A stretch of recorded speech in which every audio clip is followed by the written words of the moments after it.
அன்பே சிவம் மனமே குரு என்றுணர்த்திய குருவே போற்றி.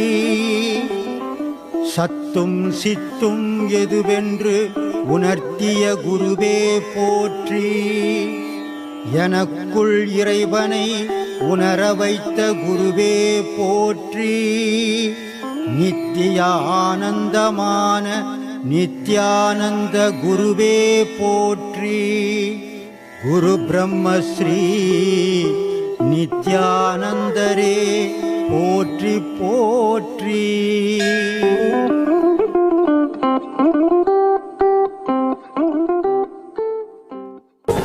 காசுக்காகவோ பணத்துக்காகவோ அவங்களுடைய செயல் இல்லை. உலக மக்களுக்கு நன்மை தெரியணுன்றதுக்காக, நல்லது தெரியணும், நல்லதை தெரிஞ்சுக்கணும், ஒரு புனிதமான செயலை செய்து இருக்கிறாங்க. இதை பார்க்கக்கூடிய ரசிகர்கள் அத்தனை பேரும் இதை பாருங்கள், அவங்களுக்கு சப்ஸ்கிரைப் பண்ணுங்கள். அது அவங்கள இன்னும் மேலும் மேலும் ஊக்கப்படுத்துறதுக்கு ஒரு வழியாக இருக்கும். இதை உங்களை தாழ்மையோடு நான் கேட்டுக்கிறேன். ரொம்ப நன்றி, வணக்கம். சில பேர்த்த பார்த்த உடனேயே கொஞ்சம் வெறுக்க தோணுது. சரி. சில பேர்த்த பார்த்த உடனேயே அவர் கூட பேச மாட்டோமா சரி அப்படின்னு ஒரு ஆசையாக இருக்குது. சரி. சில பேர்த்த பார்த்தோம்னா அவர் கூடயே கொஞ்சம் தூரம் போயிட்டு வரலாமா அப்படிங்கிற மாதிரி இருக்குது. சரி. இது வந்து எதனால் வருது? மன சம்பந்தப்பட்டதுங்க. சரிங்க. இது மனசு. இப்போது நீங்கள் கல்யாணத்துக்கு முன்னாடி அம்மா பொண்ணு பார்க்கிட்டு போகிறாங்க. சரிங்க. ஒரு பொண்ணை பார்க்குறீங்க. சரிங்க. இது வானம்மா எனக்கு பிடிக்கலன்றீங்க. ஆமாங்க. இன்னொரு பொண்ணு எட்டும் போகிறாங்க. இது பரவாயில்லம்மா இருந்தாலும் இது வானா எனக்குன்றீங்க. இன்னொரு பொண்ணு எட்டும் போய் காட்டணுன்னா கட்டிக்கிறீங்க. மூணுமே பொண்ணு தான். ஏன் இந்த வேற்றுமை வந்தது? ஏன் வந்தது? மனசுக்கு பிடிக்கல. மனசுக்கு எது பிடிக்குதோ அது உறவு கொள்ள நினைக்குது. சரி சரி. அது மாதிரி ஒரு மனுஷனுக்கு ஒரு மனுஷனை பார்த்தா சரி இவர்கிட்ட உறவு கொள்ளலான்ற மனம் தோணுது. ஒரு மனுஷனை பார்த்தா இவருக்கு நமக்கு சம்மந்தமே வானான்னு தோணுது. இது மன சம்மந்தப்படும். இது ஒன்றும் அதிசயம் இல்லை. இது உங்களுக்கு மட்டும் இல்லை, எல்லாருக்கும் தோன்றது தான்.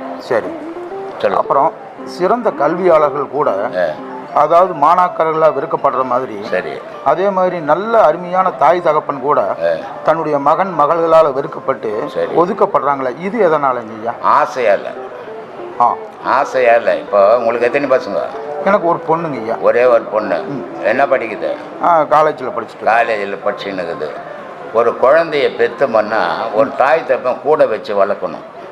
சரி. அதுக்கு பாசத்தை உண்டாக்கணும். சரி. ஹாஸ்டலில் சேர்த்து படி அப்படின்றது, அப்பா அம்மா வேலைக்கு போகிறேன் நாங்கள் பணம் சம்பாதிக்கணும் உங்களுக்கோசம் தான் சம்பாதிக்கணுன்ட்டு அதுங்களுக்கு பாசமே தெரியாத ஆயா வளர்க்குறது, இப்படிலாம் வளர்க்குறதெல்லாம் அப்படி தான் ஆகும். ஆசிரியருங்க பணம் வாங்காமல் முன்ன தொண்டு செய்தாங்க. அப்போது மாணவர்களும் பயந்தாங்க. ஆசிரியர்களும் அவங்க கடமையை செய்தாங்க. இப்போ மாணவர்களும் பயப்படுறதில்ல, ஆசிரியர்களும் அவங்க கடமை செய்யறதில்லை. ஏன் தெரியுமா? இப்போ ஒரு மாணவன் ஒரு தப்பு செய்கிறான்னா ஆசிரியர் அடிக்கணும்னு அவசியமாக கிடையாது. அவருக்கு விரோதியாக அந்த பையன் தப்பு செய்யும் போது கண்டிக்கிறாரு. ஒரு அடி அடிச்சுட்டாருன்னா அவர் வீட்டில் போய் சொல்லிட்டு ஊரையே கூட்டு போய் ஸ்கூலாண்ட நிற்கிறான். ஆசிரியர் என்ன நமக்கு எதுக்கு இந்த தொல்லை அப்படின்ட்டு விட்டுடுறான். ஏன்னா முதல்ல நம்ம புள்ள சரியா இருந்தானா ஏன் ஆசிரியர் அடிச்சான்னு தாய் தகப்பன் சிந்திக்கணும். அதை சிந்திக்கிறது இல்லை. என் பிள்ளைய நீ எப்படியா கை வைக்கலாம்? ஏன் தெரியுமா? காசு கொடுத்து படிக்க வைக்கிறான். அதனால இந்த அதிகாரம் வருது. காசு இல்லாத படிக்க வச்ச காலத்துல அன்பு இருந்தது, இப்ப அதிகாரம் வருது. அதனால ஏற்படுற விளைவுகள் எல்லாம் இல்ல. நான் கேக்குறது, பெற்றோர்கள் வந்து ரொம்ப அன்பா வளர்த்துறாங்க, ஒரே இதில் அன்பா வளர்க்குறாங்கன்னு நீ எப்படி சொல்ற? ஆனா அந்த குழந்தைகள் வெறுத்து எப்படி அன்பா வளர்க்குறாங்கன்னு சொல்ற? உனக்குள்ளவே அன்பை வச்சுக்கினா அது அன்பா வளர்க்குறாங்கன்னு அர்த்தமா? அதுக்கு முதல்ல நீ படிக்க வைக்கும் போதே என்ன சொல்லி படிக்க வைக்கிற? எம்மா நீ அன்பா இருக்கணும், நீ அறிவாளியா இருக்கணும், நீ திறமசாலியா இருக்கணும், நீ 4 பேருக்கு உதவி செய்யணும்னு தானே படிக்க வைக்கணும். ஆனா நீ என்ன படிக்க வைக்கிற? நல்லா படிக்கணும், நிறைய வேலைக்கு போகணும், நிறைய சம்பாதிக்கணும் அப்படின்னு தானே படிக்க வைக்கிறீங்க. அங்கே அன்பு வரும். அப்புறம் நம்மளுடைய செயலை பொறுத்து தான் குழந்தைய வளரும். எம்ஜிஆர் பாட்டில் ஒரு படத்தில் ஒரு பாட்டு இருக்கும், எந்த குழந்தையும் பிறக்கும்போது நல்ல குழந்தை தான், அது கெட்டவன் ஆகிறதும் நல்லவன் ஆகிறதும் அன்னையின் வளர்ப்பில்லைன்ட்டு. அது மாதிரி நம்ம வளர்க்குறதுலாம் பாதி கெடும் குழந்தை, மீதி அது வந்ததுலேயே கெட்டு போகும். ஐயா, அந்த சிவபெருமான் இருக்காரு, அதாவது அங்கங்கே ஒவ்வொரு உருவம் இருக்கு. ஒன்று தனியாக தவமண மணி இருக்கு, ஒன்று ஃபோட்டோவில் சூலாயுதம் வேலு எல்லாமே வச்ச மணி இருக்கு. இப்போ சிவபெருமான் பாருங்களேன், ஒன்று சூலாயுதம் வச்சிருக்கு, இன்னொன்று பாம்பு சுற்றி இருக்கு, அதுக்கப்புறம் உடுக்க ஒன்று வச்சிருக்கு, தலையில் கங்கைன்னு ஒன்று வச்சிருக்கு. சரிங்களா? அப்போ சிவபெருமான் இத்தனை தோற்றங்களை கையில் வச்சிருக்கு, இது பொருள் விளக்கம் என்னங்கய்யா? நல்ல கேள்வி தான். சிவபெருமான் யார் அப்படின்னா, இப்போ வழக்கமாக நம்ம சிவபெருமான்னு சொல்கிறது என்னென்னா, முத்தொழில் செய்யக்கூடிய ஒருத்தர், அதாவது முத்தொழில் செய்வதில் ஒருத்தர். இப்போ யார் படைக்கிறவர் பிரம்மா, காக்கிறவர் திருமால், அடிக்கிறவர் சிவன் அப்படின்னு சொல்கிறாங்க. ஆனால் அடிக்கிறவர் சிவன் கிடையாது, அடிக்கிறவர் வந்து ருத்ரன். அப்போது 3 தேவர்களில் சிவபெருமான் வரமாட்டார். ஏன்னா இந்த தேவர்கள் எல்லாரையும் படைக்கிறவரே சிவபெருமான் தான். அவருக்கு வந்து ஒரு உருவம் ஒரு அடையாளம் சொல்கிறதுக்கு ஒன்றும் இல்லை. அவர் வந்து எல்லாத்தையும் கடந்த ஒரு பேரொளி. ஐயா சொல்கிற பாஷையில் சொல்லணும்னா அவர் வந்து பேரொளி. அப்போது அவர் என்ன பண்ணுறாரு அப்படின்னா, இந்த முத்தொழிலுமே அவர் பண்ணல, அவர் மூலியமாக சிலரை செயல்பட வச்சுட்டு பண்ண வைக்கிறார். அப்போ அவர் என்ன பண்ணுறாருன்னா, மறைக்கிறாரு, மறைக்கிறத தனக்குள்ளே சேர்க்குறாரு. சரிங்களா? அப்போது மொத்தம் 5 தொழில் செய்கிறவர் தான் சிவபெருமான். படைக்கிற பிரம்மா பண்ணுறாரு, திருமால் காக்கிறாரு, ருத்ரன் அழிக்கிறாரு, அடுத்தது மறைச்சி அருள் செய்கிறாரு. இந்த அருள் செய்கிற இடத்துல அவர் இருக்கிறதுனால தான் அவர் பேர் சிவம். அந்த சிவத்தை நம்மளால் யாரும் நெருங்க முடியாது. அப்போ யார் அடைய முடியும்னா தவத்தில் இருக்கிறவங்க. இந்த தவத்தில் இருக்கிற ஒரு ஜீவனால் தான் சிவனை போய் சேர்ந்து அவனை சிவனமாக மாற முடியும். மற்ற எல்லாருமே அஞ்ஞானிங்க. அவங்க ஒரு நாள் இந்த உலகத்தை விட்டுட்டு போயிடுவாங்க, இந்த ஊனோடலோடு அழிஞ்சிருவாங்க, இந்த உடலை விட்டுட்டு போயிடுவாங்க. அப்போ இந்த சிவபெருமான் யார் அப்படின்னா, அவருக்கு வந்து இந்த கையில் சூளம் இருக்குது, உடுக்கு இருக்குது, ஒரு பக்கம் மான் மழு, இப்படி எல்லாத்தையும் பொருளெல்லாம் வச்சுருப்பார். எதுக்காக அதை வச்சுருக்காரு அப்படின்னா, இந்த உலகத்தை படைக்கணும் அப்படின்னா. இப்போ சிவராத்திரி இதை சொல்லணும்னா சிவராத்திரி சொன்னால் தான் அது கரெக்டாக வரும். சிவராத்திரி அங்கே என்ன நடக்குது அப்படின்னா, அது ஒரு அமாவாசை நாளில் தான் அது நடக்கும். நல்ல அமாவாசை நாளில் என்ன இருக்கும், சூரியனும் இருக்க மாட்டான், சந்திரனும் இருக்க மாட்டான். வழக்கமாக இந்த உலகத்தை வழிநடத்த பிறகு கடவுளை தெரியாதவங்களுக்கு கூட யாரும் அடையாளமாக இருக்கிறதுனா சூரியனும் சந்திரனும் தான் இந்த உலகத்தை காப்பாற்றிட்டு இருக்காங்க, அப்படி தான் அடையாளப்படுத்துவாங்க. ஆனால் இந்த அமாவாசை நாளில் 2 பேருக்குமே வேலை இல்லை, வெறும் இருட்டாகி போயிடுது. இந்த இருட்டில் அவன் என்ன பண்ணுறான் அப்படின்னா, இப்போது திருமூலர் ஒரு பாடல் ஒன்று சொல்லுவார், இடிஞ்சில் இருக்க விளக்கெறி கொன்றான், முடிஞ்சது அறியார் முழங்குவர் மூடர், விடிந்து இருள் ஆவது கண்டு அறியாது உலகம் அப்படின்னு திருமூலர் சொல்லினே வராரு. அதாவது இடிஞ்சில் இருக்குது அப்படின்னா என்னன்னா, இடிஞ்சில்னா என்னன்னா இந்த மண்ணால் செஞ்ச அகல் விளக்கு. இதில் ஒளி இருக்கிற வரைக்கும் எல்லாம் உலகம் வந்து சந்தோஷமாக இருக்குது. இந்த உடம்பு, இந்த ஊனும் அந்த அகல் விளக்கும் ஒன்று தான். அதுவும் மண்ணு தான், இதுவும் மண்ணு தான். அழிஞ்சிச்சுன்னா இந்த மண்ணோட மண்ணை கலந்துரும். அப்போ இதுக்குள்ளே ஒளியாக இருக்கிறது யாரே, இறைவன் இருக்கிறான். இந்த ஊனு உடம்புக்குள்ளே ஒளியாக இருந்து வழி நடத்துறதுனால நாம் உயிரோடு இருக்கிறோம். அந்த மாதிரி விளக்கில் அந்த விளக்குக்கு எந்த மரியாதையும் கிடையாது, அதில் இருக்கிற ஒளிக்கு தான் மரியாதை. அப்போது அந்த ஒளியை வந்து அணைஞ்சதுனால எல்லோரும் விளக்க வச்சு எப்படி பண்ணுவாங்களோ, அந்த உயிர் போச்சுன்னா அந்த விளக்க எரியாத ஒரு விளக்குக்கு என்ன மரியாதையோ, உயிர் இல்லாத இந்த உடம்புக்கும் அவ்வளோதான் மரியாதை. அதை யாரும் சீண்டக்கூட மாட்டாங்க. அப்போ உள்ளே இருந்து யார் இருக்கிறா, சிவபெருமானே உள்ளுக்குள்ளே இருந்து ஒளியாக இருந்து நம்மளை காத்துருக்கான். அதனால தான் என்ன பண்ணுவார், ஓடி ஓடி ஓடி உட்கலந்த சோதியை. எது ஓடி ஓடி உட்கலக்குது அப்படின்னா, உள்ளுக்குள்ளே இறைவனானவன் உள்ளே இருக்கிறான், அவனை தேடி இந்த மூச்சு காற்றானது ஓடி ஓடி அவனை போய் சேருது. ஏன்னா இந்த காற்று ஓடினா தான் விளக்கு நல்லா எரிஞ்சிருக்கும். சரிங்களா? ஆக்சிஜன் இல்லாத இடத்துல எதுவும் எரியாது, அணைஞ்சிரும். அப்போது இந்த உயிரானது நிலச்சி இந்த இருக்கணும்னா காற்றானது உள்ளுக்குள்ளே ஓடி ஓடி ஓடி அதை காப்பாற்றிக்கினே இருக்குது. அப்போ எவ்வளோ நாள் காப்பாற்றோம்னா, இறைவன் ஒரு வகுத்து வச்சுருக்கான், இதுக்கு இவ்வளோ தான் சுவாசம் அப்படின்னு. அது நாள் வரைக்கும் அது ஓடி ஓடி ஓடி அந்த விளக்கை எரிய வச்சுக்கினே இருக்குது. ஆனால் அது தெரியாமல் என்ன பண்ணுறான், ஜனங்க வெளியே போய் தேடிட்டு இருக்கான்.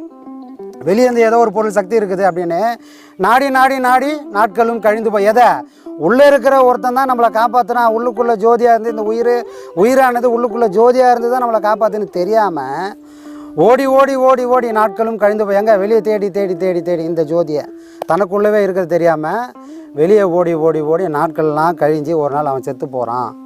யார் சொல்கிறது, சிவவாக்கியர் சொல்கிறாரு. அப்போது அந்த மாதிரி சிவபெருமானே 5 தொழில் செய்கிறாரு. அப்போ மறைத்தல். அப்போது இந்த ஊனுடம்பு கீழே விழுந்தால் எங்கே போவோம், சுடுகாட்டுக்கு போய் சாம்பல் ஆகும். சரிங்களா? ஏன் அது சாம்பல் ஆகணும், இதுக்கான ஆயுசு முடிஞ்சிருச்சு. இந்த சட்டை இதுக்கு தான் உதவும்னு முடிஞ்சு போச்சு, அதனால் சுடுகாட்டிலேருந்து போச்சு. அப்போது இந்த உலகத்துக்கும் ஒரு நாள் குறித்து வச்சுருக்கான் இறைவன். இது இனிமேல் இந்த உலகம் வாழ தகுதி இல்லாத ஒரு சூழ்நிலை வரும்போது இந்த அண்ட சராசரத்தையும் ஒரு நாள் அவன் சாம்பலாக்குறான். எல்லாத்தையும் அழிச்சிட்டு இந்த எல்லாத்தையுமே அவன் சாம்பலாக்குறான்.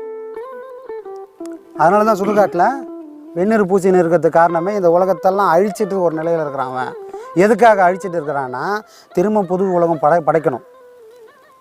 அதனால தான் சிவராத்திரிக்கெல்லாம் போனோம்னா என்ன பண்ணுவாங்க, வேறு எந்த பொருளையும் கொடுக்க மாட்டாங்க. விதை சம்மந்தப்பட்ட பொருளை தான் அங்கே என்ன பண்ணுவாங்க, சுண்டல், மூக்கடலை எல்லாம் எல்லாமே விதை. ஆமாம் ஆமாம். எதுக்கு அதை கொடுக்கணும்? வேறு எதனா பழங்கிழங்கு கொடுத்தான்னா நல்லா இருக்கும்ல, சாப்பிட்டு போகலாம்ல. ஆனால் அங்கே கொடுக்கறதுலாம் எது, விதை தான் கொடுக்குறாங்க. ஏன் அங்கே கொடுக்குறாங்க அந்த மாதிரி அப்படின்னா, அவன் அந்த இருட்டு அமாவாசை நாளில் இருட்டில் எல்லாத்தையும் அழிச்சிட்டான், எல்லாத்தையும் சாம்பல் ஆக்கிட்டு என்ன பண்ணுறான், அந்த விதைன்றது அதுக்குள்ளேருந்து தான் உலகம் உற்பத்தி ஆகும். அதனால தான் அங்கே என்ன பண்ணால் பயிரை அவிச்சு கொடுக்குறான். ஏன் அந்த நாள் எல்லாத்தையும் அழிச்ச வருவோம்னா இந்த விதைகள் மூலிமா அவன் திரும்ப உற்பத்தி பண்ண போகிறான். அதுக்கு அடையாளமாக தான் அந்த சிவராத்திரிக்கு இந்த மாதிரி சாங்கியெல்லாம் பண்ணி வச்சுருக்காங்க. அப்போ தன்னோட உடுக்கு ஒளியால் எல்லாத்தையும் அழிச்ச இறைவன் சூலத்தை கொண்டு எல்லாத்தையும் அழிச்சிட்டான். திரும்பவும் படைக்கணும்னா தன்னோட உடுக்கை ஒளியின் மூலியமாக தான். ஏன், அதுதான் ஓங்காரம். அந்த ஓங்காரத்தில் தான் அகாரமும் இருக்குது, உகாரமும் இருக்குது, மகாரம் 3 பொருளும் கலந்து இருக்குது. ஓங்காரம் ஒரு பொருளாக இருக்கிற வரைக்கும் சிவங்கிட்ட இருக்கும். அது இயக்கத்துக்கு வரணும்னா நான் இந்த 3 பொருளை பிரிஞ்சு வரணும். அகார உகாரம் மகாரமாக வரணும். சரிங்களா? அப்போ அந்த உடுக்கையில் இருந்த ஒளின்னா ஒளி ஒலிக்கும் போது திரும்பவும் இந்த மண்ணில் உயிர்களானது உற்பத்தி ஆகும். இப்படி அவன் மேலே இருக்கிற திருநீருக்கும் அர்த்தம் அதுதான். இப்போ நாம் பூசுகிற திருநீருக்கும் அதுதான் அர்த்தம். சரிங்களா? அப்போ சிவராத்திரியோட வேலை அப்படின்னா இறைவன் இந்த உலகத்தை அழிச்சிட்டு திரும்ப புதுசாக படைக்கிறான் அப்படின்றதுக்கான அர்த்தம் தான். அப்போ சிவபெருமானை நான் கும்பிட்றேன்னா என்ன பண்ணணும்னா இதை மனசில் வச்சுக்கணும். இன்னையோட என்னோட ஆணவம், என்னோட கர்ம வீணை எல்லாத்தையும் அழிக்கக்கூடிய சக்தி சிவபெருமானுக்கு இருக்குது. நான் அவனை நோக்கி உட்கார போகிறேன். இங்கே வேறு எது பூஜை புனஸ்காரத்துக்கெல்லாம் வேலை கிடையாது. அவனே, ஏன்னா இந்த உலகத்தையே அழிக்கிறோம், உங்ககிட்ட இருக்கிற கர்ம வீணை அழிக்கிறதுக்கு அவனுக்கு பெரிய விஷயமே கிடையாது. அந்த உணர்வோடு அவங்ககிட்ட போய் முன்னாடி உட்காரணும். கோயிலுக்கு போகிறீங்களோ இல்லையோ அது வேண்டாத விஷயம். ஒரு வீட்டுக்குள்ளே கூட நீ உட்காந்து அதை பண்ண முடியும். ஆனால் அந்த ஒரு நாள் நீங்கள் உட்காந்திங்கன்னா உங்கள் வாழ்நாளில் நீங்கள் செஞ்ச எல்லா கர்ம வினையும் அழியறதுக்கு அது ஒரு தொடக்கமாக இருக்கும். ஆனால் இந்த உணர்வோடு தான் உட்காரணும். சிவபெருமான் அப்படின்னு போக வேண்டியதில்லை. அந்த காரியம் சிவபெருமான் என்ன செய்கிறான் இன்றைக்கி, இந்த உலகத்தை முற்றாயிச்சு புது உலகத்தை தோன்றக்கூடிய ஒரு ராத்திரி அது. அதனால தான் என்ன சொல்கிறாங்க, நள்ளீரலில் நட்டமாடும் நட்டம் பயின்றாடும் ஈசனேன்றாங்க. அமாவாசை நாள் இருட்டில் தானே சாமி இருக்கு. அந்த இருட்டில் தான் இந்த உலகத்தில் இருக்கிற உயிரெல்லாம் படைக்கிறான். அப்போ என்னையும் அவன் புதுசாக மாற்றுவான்றதுக்கு அடையாளமாக நான் அவனை வழிபடணும். சரிங்களா? இந்த நோக்கத்துக்கு அடிப்படையில் தான் அவனோட ஒரு கையில் இருக்கிற ஆயுதங்களும் இதை தான் குறிக்குது. இப்போ பாம்பு எதுக்கு வச்சுருக்காரு? பாம்பு எதுக்காகன்னா அந்த சக்தி குண்டலினி சக்தின்னு ஒன்று மேல்நிலைக்கு போகணும். இது கீழ்நிலையில் இருக்கும்போது மனுஷன் இந்த உலகத்தோட இன்பத்தை மட்டுமே அனுபவித்து முடிச்சிருவான். ஆனால் இது இதுக்காக தான் படைக்கப்பட்டதானா, இதுக்காக மட்டும் படைக்கப்பட்டதில்லை. அது ஒரு நோக்கம். ஒரு குறிப்பிட்ட வயசு வரைக்கும் புலனோட இன்பம் தேவை. அந்த இன்பம் என்னன்னு தேவை. ஏன்னா திருநாவுக்கரசர் சொல்கிறாரு, அவர் என்ன பண்ணுறாரு, சின்ன வயசுலேயே இந்த சமணர்களோட குரூப்பில் சேர்ந்துட்டு அவர் ஒரு 60 வயசுக்கு மேலே அது கூடவே இருந்துடுறாரு. அப்போ 60 வயசுலாம் முடிஞ்சு சிவபெருமானோட அந்த உண்மையோட அந்த வேல்யூ தெரிஞ்சதுக்கப்புறம் திரும்ப தான் அக்காவை தேடி வந்து சைவத்தில் ஈடுபடுறாரு. அப்போ அவர் ஒரு வேதனைப்படுறாரு. நான் சின்ன வயசுலேயே வந்திருந்தேன்னா எல்லாரையும் மாதிரி ஒரு மனையாள் சுகம்னா என்னன்னு தெரிஞ்சிருக்கும். அந்த வயசும் எனக்கு போயிடுச்சு. சரி, இன்னும் கொஞ்சம் சீக்கிரம் வந்திருந்தா நான் இப்போ வந்துக்கிற சிவபெருமானை பற்றி உண்மையாச்சு தெரிஞ்சு அந்த இன்பமாக தான் அறிஞ்சிருப்பேன். அப்போது என் வாழ்க்கையில் எந்த இன்பத்தையுமே நான் அடைய முடியாத அளவுக்கு நான் வீணாக்க என் காலத்தை கழிச்சிட்டேன். ஏன்னா 60 வயசு தாண்டி போயிட்டார் அவர். அதனால் வேதனைப்படுறாரு. அப்போது நாம் சிவபெருமானை அந்த சக்தியானது எதுக்காக இருக்குதுன்னா இந்த உலகத்துக்கு கீழே இருக்கும்போது உலக உற்பத்திக்காக பயன்படும். இதுவே மேல்நிலைக்கு போச்சுன்னா அதுதான் அது வாசியாக மாறும். சரிங்களா? இது சிவபெருமான கருத்தில் இப்படி தான் இருக்கும். சரிங்களா? அப்போ அது எப்படி இருக்குன்னா வெளியே அடையாளம் பண்ணி காட்டிக்கிறாங்க. அது உள்ளுக்குள்ளே எப்படி இருக்குன்னா இங்கே ஓடக்கூடிய மூச்சு தான் அந்த பாம்பு. இது எங்கே இருக்குதுன்னா இங்கே ஒரு ஜான் ஏறுனா முறம் சறுக்குதுன்னுவாங்க. இது முழமாக இங்கே இருக்கிறதுனால பிரயோஜனம் கிடையாது. இதுக்குள்ளே ஓடுற இந்த முழமானது குறைஞ்சி இங்கே ஜானாக மாறணும். இங்கே ஜானாக மாறினான்னா அங்கே தூங்கின இந்த பாம்பு இங்கே படம் எடுக்கும். கீழே இருக்கும்போது அது தூங்கின்னு தான் இருக்கும்.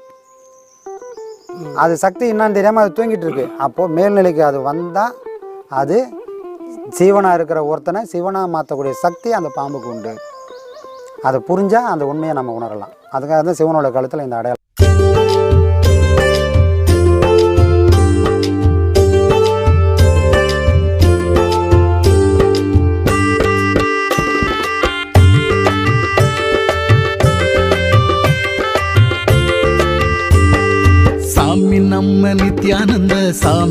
சரணம் பாடு, சங்கடங்கள் தீர நம்ம சாமியத்தான் நாடு.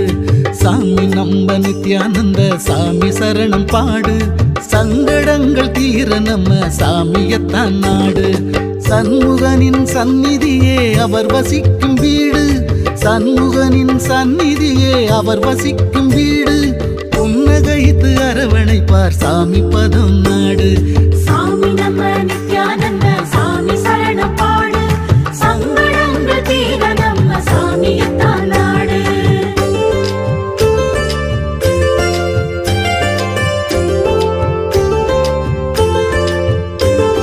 புனித ஸ்தலம் 1000 பூமியிலே உண்டு, போலி வாக்க வந்து விட்டா எல்லா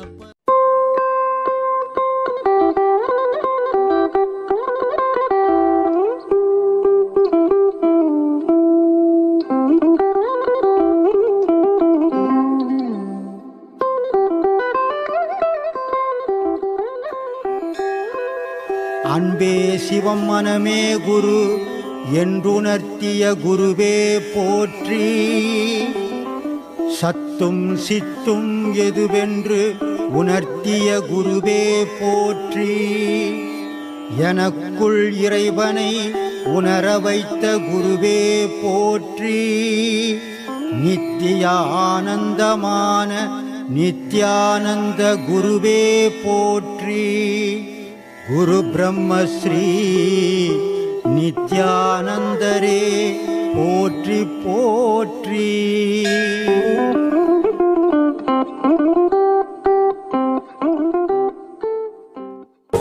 காசுக்காகவோ பணத்துக்காகவோ அவங்களுடைய செயல் இல்லை. உலக மக்களுக்கு நன்மை தெரியணுன்றதுக்காக, நல்லது தெரியணும், நல்லதை தெரிஞ்சுக்கணும், ஒரு புனிதமான செயலை செய்துன்னு இருக்கிறாங்க.